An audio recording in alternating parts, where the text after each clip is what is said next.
তো আমরা যেখানে রয়েছে এটা হচ্ছে মহালছড়ি। সেই মহালছড়ির চেঙ্গি নদীর পাশেই আমরা একটা চাকমা পাড়া রয়েছে, সেই চাকমা পাড়াতেই ঢুকেছি। দেখুন চাকমা পাড়ার যে রোড, ছোট্ট রোড, সেই রোড দিয়ে বেয়ে বেয়ে যাচ্ছে। এটা হচ্ছে আমাদের চাকমা পাড়ার রোড এবং এখানে যাচ্ছে ভিতরে। তো এখানের যে আশেপাশের যে ঘরগুলো দেখতেছেন এগুলো হচ্ছে চাকমা বা পাহাড়িদের।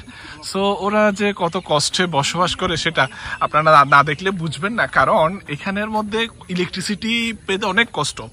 এখানে অনেক, যদিও শহর অঞ্চলে যে গ্রামগুলো আছে ওই গ্রামের মধ্যে কিন্তু ইলেকট্রিসিটি পাওয়া যায়, কিন্তু এই বর্তমানে এখন আমি যে গ্রামে ঢুকেছি এটাতে কিন্তু ইলেকট্রিসিটি পাওয়া খুব কঠিন, ইলেকট্রিসিটি নাই বললেই চলে।